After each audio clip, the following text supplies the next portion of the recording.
suburb of helicopter crash that killed Albert Uigwe others. PDP governors hold a meeting in Abuja on the foreign scene. School children arrested for swapping national flag off mast in Congo. I am Kalada Kurubatubo. Good evening. Rivers State Governor Siminalayi Fubara has approved the immediate promotion of local government workers in the state with full financial benefits. The approval was given during the private meeting with principal officers of the 23 local government areas and the leadership for the Nigeria Union of Local Government Employees, NOLGE, at the Government House in Port Harcourt today. Governor Fubara in the meeting also approved the immediate implementation of a 30,000 naira minimum wage for local government workers and the immediate implementation of the 35,000 naira wage award approved by the federal government to cushion the effect of the removal of fuel subsidy. He also approved the inclusion of NOLGE as a member of the Local Government Pensions Board as provided by law and the implementation of a consolidated salary structure for local government workers retiring at grade level 17. In the meantime, some stakeholders in Rivers State have continued to speak on the political crisis in Rivers State that has engulfed both the executive and the legislative arms of government. The chairman of Defense for Human Rights and Democracy, Clifford Solomon, says the impeachment of Governor Siminalayi Fubara still looms following the increasing face-off between the governor and the 27 lawmakers of the State House of Assembly. Mr. Solomon spoke to correspondent Soibi Oruwari. Impeaching the governor of Rivers State still looms, and if care is not taken, these people may succeed. It's not a good thing for the government and governance of Rivers State. They are planning to remove the governor. They are playing opposition. During the 8 years of former governor Nyesom Wike, even when the civil society organizations came together to call for just to see budget of Rivers State till his tenure elapsed, where was Tony Okocha, and Martin Ameule was also the leader of that assembly. In the meantime, an SDP governorship candidate in the Second Republic, Don Kuki, advised all parties to allow the judiciary to play its role and interpret the constitution. There is a face-off. I think it's just a contrived face-off, really. And it's unfortunate. I don't know where this is leading us to. We can't be pretending as if the constitutional provisions do not exist. The judiciary should have been the one to interpret that portion of the constitution that deals with defection of the legislator. The judiciary should be allowed to do their duty and interpret the constitution so that everybody can go about their duty. Recall that since the political crisis began, the Rivers State House of Assembly, led by Martin Ameule, has continued to face off with Governor Siminalayi Fubara following his alleged rejection of their correspondences, declining to assent to 4 bills passed by the House and non-interest to represent the 2024 appropriation bill. In another development, a professor of development economics at the University of Port Harcourt, Olulu Robinson, is urging the Rivers State government to prioritize developing new cities outside Port Harcourt. In an interview with our correspondent, Professor Robinson said the cities should be properly planned to avoid cases of breaking properties when building future projects. He also said new cities will decongest Port Harcourt metropolis, create jobs, and strengthen the economy of the state. The development of new cities in Rivers State will create employment, ease traffic in Port Harcourt, and that is the beginning of expanding Rivers State opportunities and economy. There are a lot of minerals and agricultural potentials in other parts of Rivers State. The governor should bring out the map of these cities so that it will not be like Port Harcourt, that if you now want to develop a particular project, you have to break houses. This error should not be made in the new cities. The new cities should be planned in such a way that institutions are built where they are supposed to be. Professor Robinson also said the development of new cities will curb insecurity in rural areas.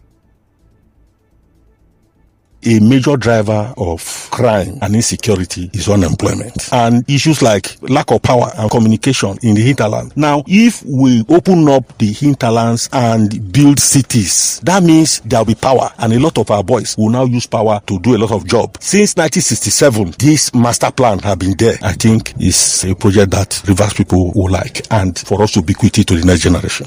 Away from that, the federal government has joined the investigation of the helicopter crash that killed the co-founder of Access Bank, Albert Uigwe, and 5 orders in the U.S. on Friday. Speaking with newsmen, the Director of Public Affairs and Consumer Protection, Bimbo Oladeji, said it has offered its full cooperation to the U.S. National Transportation Safety Board in the investigation of the tragic crash.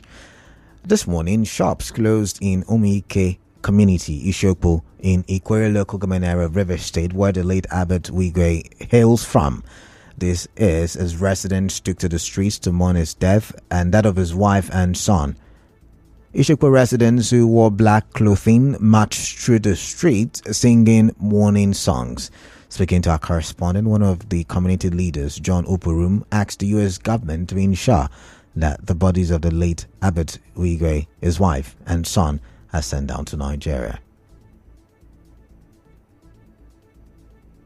Our demand is that the corpse must come down here in our soil. We must bury him here. We don't want to know what happened over there, but the U.S. government must know how to do it and get us a good result. We must know why and how our brother died, but the corpse should not be joked with. They must bring it down here to bury here in our soil. I think that's our demand. I'm standing on behalf of the youths. I'm Mekao. Elsewhere, PDP governors are meeting at the Oyo State Governor's Lodge in Abuja.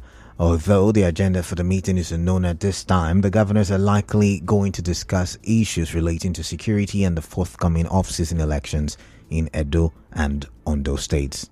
Still to come, former Rivers Commissioner blames current economic challenges on excessive borrowing. Stay tuned as we go for a quick commercial break.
Welcome back now to the rest of the newscast.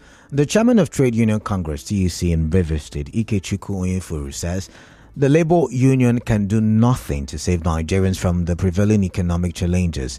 Speaking on Nigerian Info's Morning Crossfire today, Mr. Onyefuru urged Nigerians to wake up and take back their country by taking decisive actions.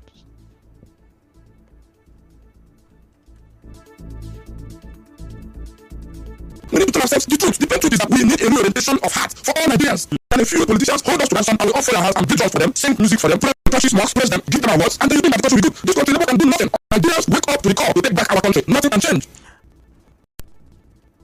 In the meantime, the former River State Commissioner for Information, Ima Oka, has attributed the current economic challenges in the country to excessive borrowing by the last administration of former President Muhammadu Buhari. Dr. Oka, in an interview with correspondent Meg Oka, said the previous administration borrowed for luxury rather than investing in productive activities. He predicts a continuous rise in prices due to the country's dependence on oil and gas. Right on his nose was testing. The president was borrowing. That's not borrowing. But you cannot borrow money to fund your losses. Farmers can no longer do what they used to. Farmers can no longer be used to reduce the laboratory farming activity. And then the consequence is rising cost of foodstuffs. And then they're also importing because of the So when you are importing, it's foreign exchange use. So if you can't tie all these things down, there's just no magic people expect to. Everybody expecting that people will do anything miraculous. You have anything. So the worst days are coming. Oka advised the current administration to reduce governance costs and redirect funds to sectors that will enhance foreign exchange. Cut down the cost of governance. You must invest in productive activities. You must produce something. You must be exporting something. If you allow yourself to be ruled by the same economy of oil and gas as your mainstay, my brother, there's no way you can generate foreign exchange content that you require to run an economy. There's no magic about it. You cannot get what you cannot produce. If you cannot sell what you cannot produce, where are you going to get the foreign exchange to fund Nigeria's appetite for foreign exchange consumption? In other news, the lack of legal frameworks and government sentiments have been identified as one of the areas of weakness of the quality and safety of blood services in Africa. The River State Commissioner for Health, Adeze Ore, said this at the Safe Blood Surveillance Workshop organized by the River State Ministry of Health in collaboration with National Blood Service Commission. She assured that the government is committed to ensuring safe blood transfusion. That one of the areas of weakness on the continent with regards to the quality and safety of blood is legal framework. Nigeria only passed a law enabling the safety and quality of blood in 2021. Now, aside from legal framework, another thing has been identified, and that is government commitment. And so what this workshop portends is an opportunity to demonstrate the commitment of this government to ensuring that our facilities are fully supported. On his spot, the Director of Medical Laboratory Services, Federal Ministry of Health, Kingsley Gabara, also spoke.